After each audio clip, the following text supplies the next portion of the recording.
Hey, thanks for joining me yet again.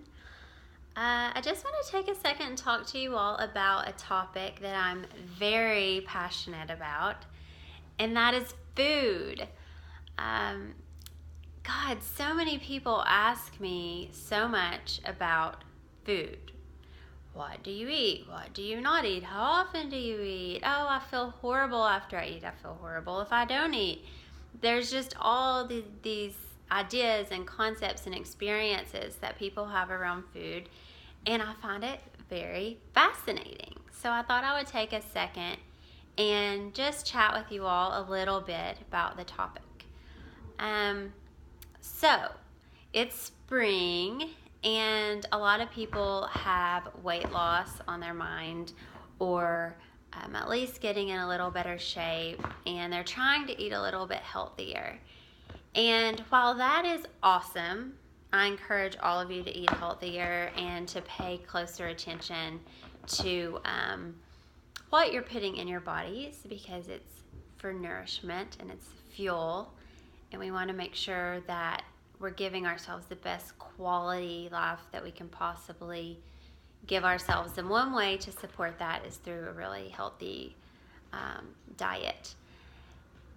But it's also not very fun or exciting to live a life where you're counting every calorie and you're worried about every little thing that you eat or don't eat, or how much exercise you're getting to balance what you ate, just so you can look good in a swimsuit or not feel self-conscious when you're out and about in your shorts or at the beach or whatever. For me personally, that is not the relationship that I have, nor is it the relationship that I want to have with food. I find food very pleasurable, and I think that one of the facets of food is pleasure, because we have these amazing taste buds and we get to experience such a wide variety of flavors through food, and that's really fun, and texture and everything else. And it's fun to play with food, right? Like to just kind of experiment, see what you like, see what you don't like. I don't know, try some new things. So while I think it's important, again, to eat healthy, I also think it's really important to have a balance and not always take it so seriously.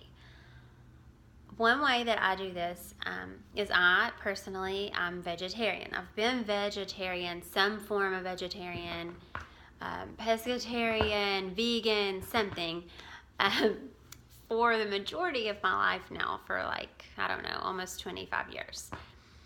But I'm not strict about it. So I think it's really important, and I value listening to my body over coming into alignment with some certain standard that I have set for myself, or a preconceived idea about foods. So for me, I don't know, if I really am craving something, a meat, which randomly for me that ends up being usually like salami or pepperoni or something that's probably really nasty if I knew everything about it. But anyway, if I'm really craving that, I just say to myself, okay, do you want the meat? Do you want salt? Like, what is it that you're exactly needing? And if I feel like I want the meat, I have a little bit of meat.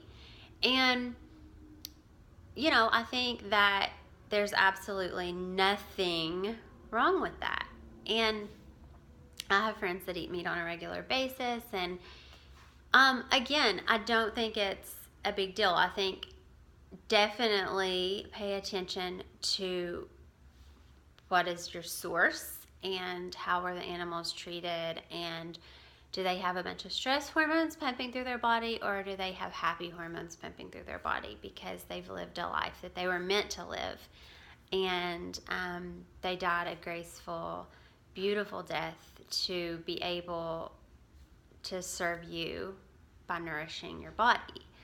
That said, I feel the same way about our plants that we eat.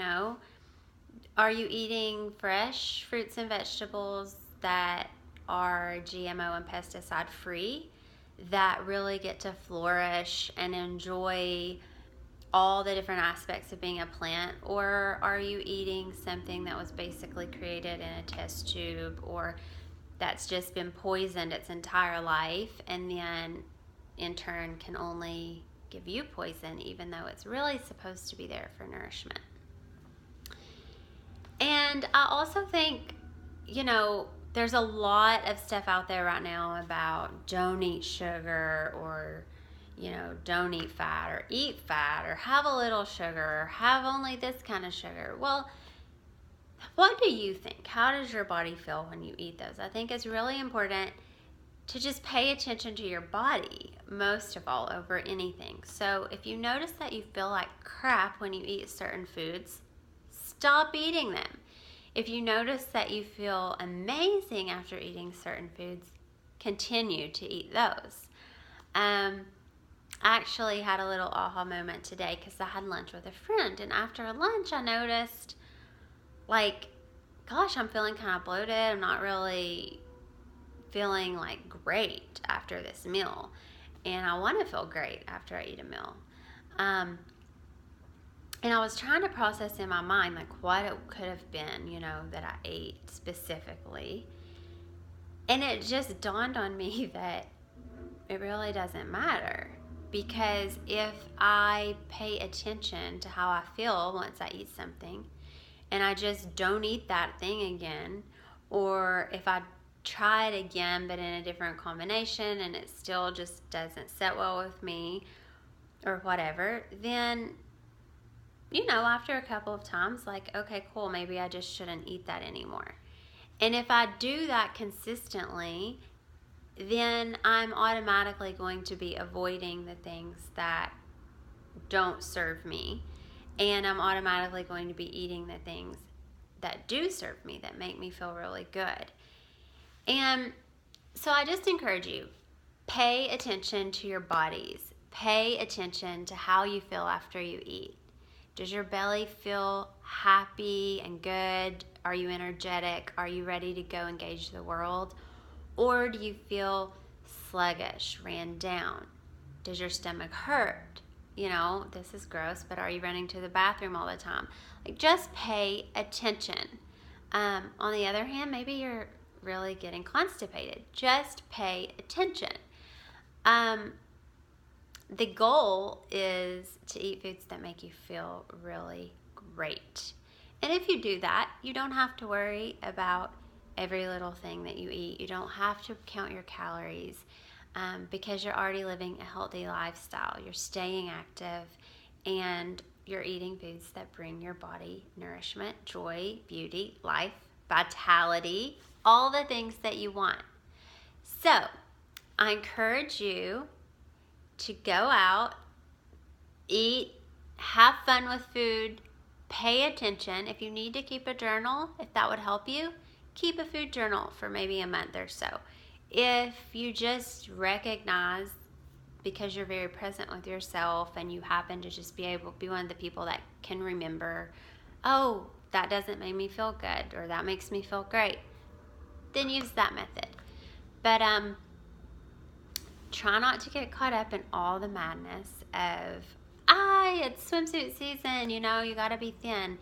And instead, ground down, get still, and honor your body. Honor your health. That is number one. Not how you look in a swimsuit, not how you look in a pair of shorts, how you feel. And that other stuff will come when you take care of yourself and you honor yourself. Namaste. Happy eating. I'll talk to you again soon.